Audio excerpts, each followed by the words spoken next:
Alors, les Balman n'ont commencé à les politologues de Bignor comme Balima nouvelle urgent de baby. Malion,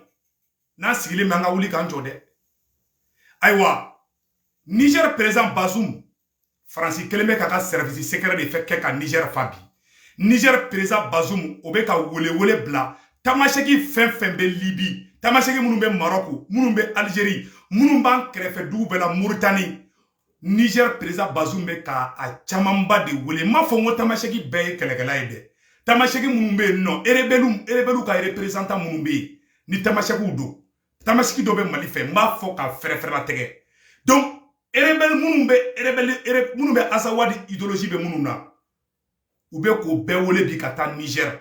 ka mali 40 glan ka duma ay kuma inamede ka mali 40 glan ka duma o ye kelenge flana fondu o Niger kele ona Yara agalika kelekeden chaman be no olu chaman bulla kata Niger olu ka guerrier be no ube kulu fenge no en même temps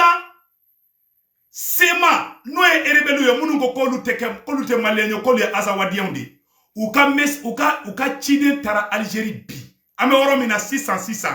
erebelu ka chide me Algérie en même temps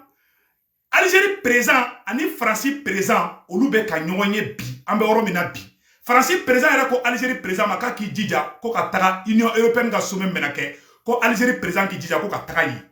ay kuma namede en même temps aussi Arabie Saoudite ay kuma namede ani Qatar au lieu war ba de black ataka Niger ou be ka campagne de la paix ou be fait ka Francis be fait ka erebelu de black offensive la contre la ka tlatuni ka taga ou be ka campagne ke Kidali armée française mo et français ka surasu ube ku denga ta Kidali kataka ambalma tamasheki munumbe no kata funyena ko tugu jatige ay kuma inamede kataka tamasheki jatige ko irisiu nakunte doreye ko irisiu ka surasu nakunde ko katamasheki faga ay kuma inamede ko irisiu ka surasu mana mali kola de ko irisiu ka surasu nakunde ko ka tamasheki faga ko irisu ka surasu nakunde ko ka tamasheku faga ube ko o campagne de Kembali Noir la bi amemu nyimi président Assimi fait le plus vite possible à niti président Assimi ma président Assimi ambe oro mina bi ambi deli ala na kira kama mali surasu u blaka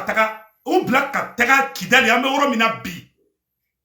aya fo président Assimi ngena aka mali surasu blaka ta Kidali ani irisu kata Kidali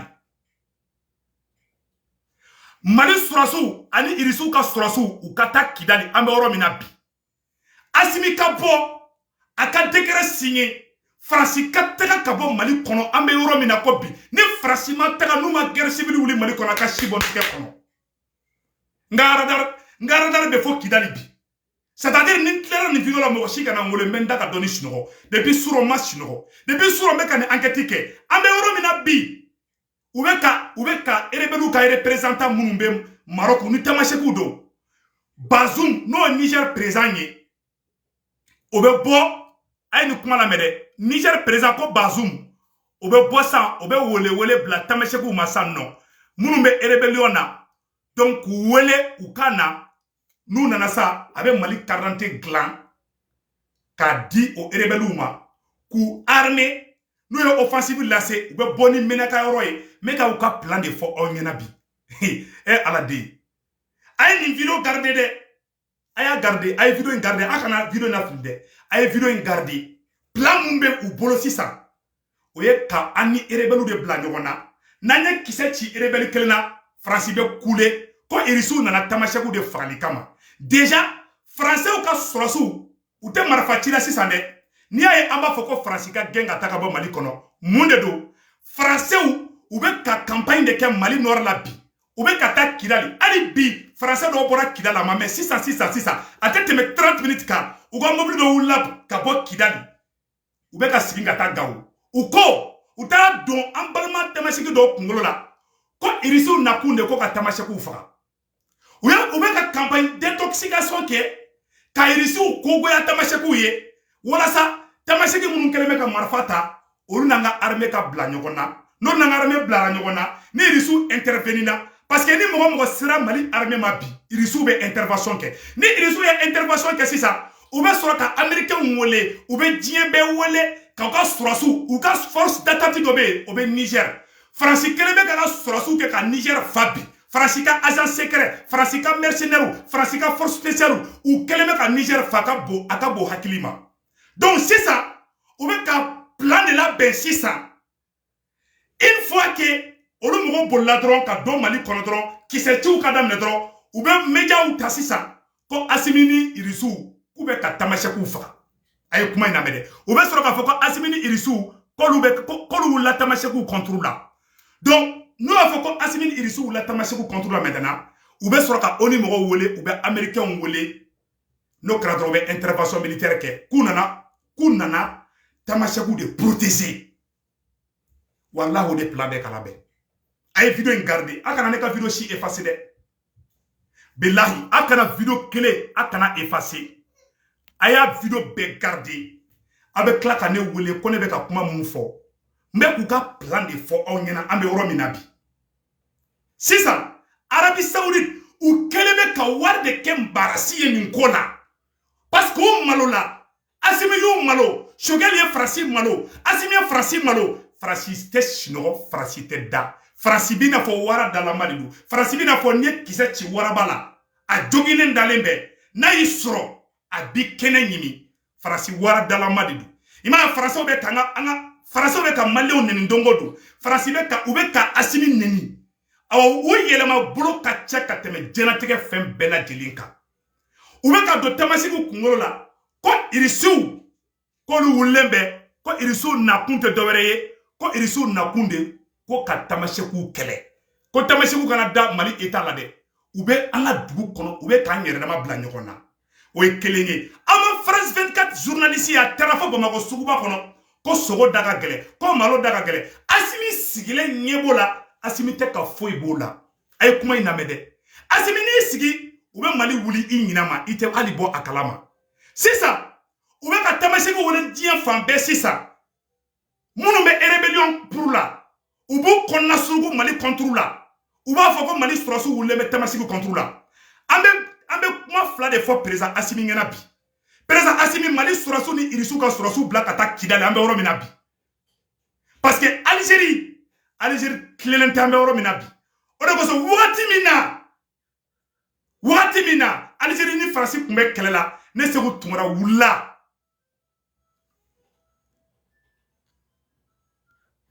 Wagati mina Algérie nanga surasu Algérie ni Mali kun kadi o wagati de la kun se ka Faransi gɛn donc fana ko Assimi be ka temps d'état ko ni élection date sera ko Assimi élection date sɔrɔ dɔrɔn ko Assimi be Faransi gɛn Faransi to tandi ma Assimi no de bi kungolo la on ne peut pas jouer avec la France Assimi magaron be mundo ita don mbo fingina bi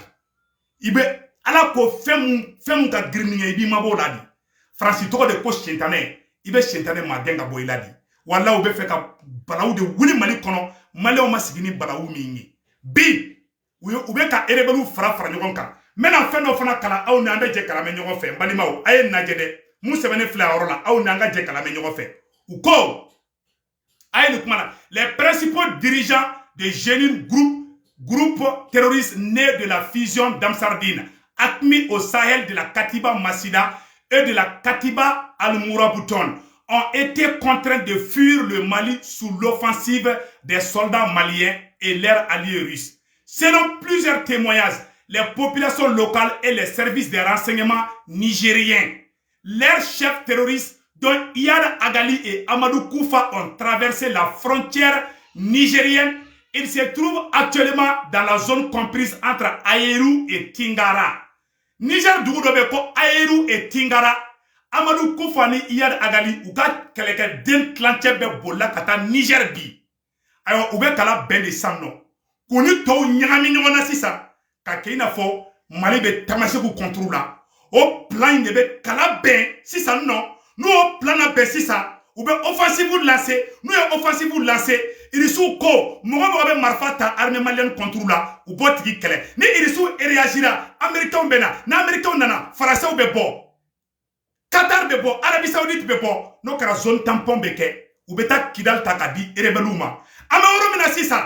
Aye Mali surasi bɛɛ bila ka taa nord la bi Assimi a kɛ ala kama i ka n ka kuma lamɛn a y'a fɔ président Assimi ɲɛna a ka irisiw ka surasi bɛɛ bila ka taa Kidali ni Mali nord yɔrɔ bɛɛ la an bɛ yɔrɔ min na ko bi ani Niger frontière a y'a kɔlɔsi a ka satellitew bila yen a ka Mali force bɛ bila ka taa Niger frontière la a ka fɔ Faransi ɲɛna a ka Mali bila dans les jours qui viennent n bɛ segin n ka kuma kan a ka wuli Assimi i ka déclaration kɛ Faransi surasiw u ka taga ka bɔ Mali kɔnɔ u bɛ ka yala Mali nord la n y'a fɔ a ɲɛna ko Faransi tɛ nɛgɛ cɛ b'i sigi Assimi b'a dɔn Assimi bɛ ka kɛ tan to de Assimi bɛ fɛ ka nin technique de kɛ Assimi bɛ se ka fɛn dɔn ka tɛmɛ tubabuw kan cɛ mɔgɔ min bɛ fɛn dɔn n'i ye i b'o gɛn ka b'i kɛrɛfɛ de Paul Kagame y'u gɛn Algérie y'u gɛn munna e Assimi tɛ se k'u gɛn munna e Assimi tɛ se k'u gɛn c'est tout i bɛ bɔ k'u gɛn de ni m'u gɛn u b'i gɛn ni m'u gɛn u bɛ Mali tila a bɛ yɔrɔ min na bi an bɛ fɛn fila de ɲini fɛ bɔ rapidement président Assimi ni ta ye Mali ko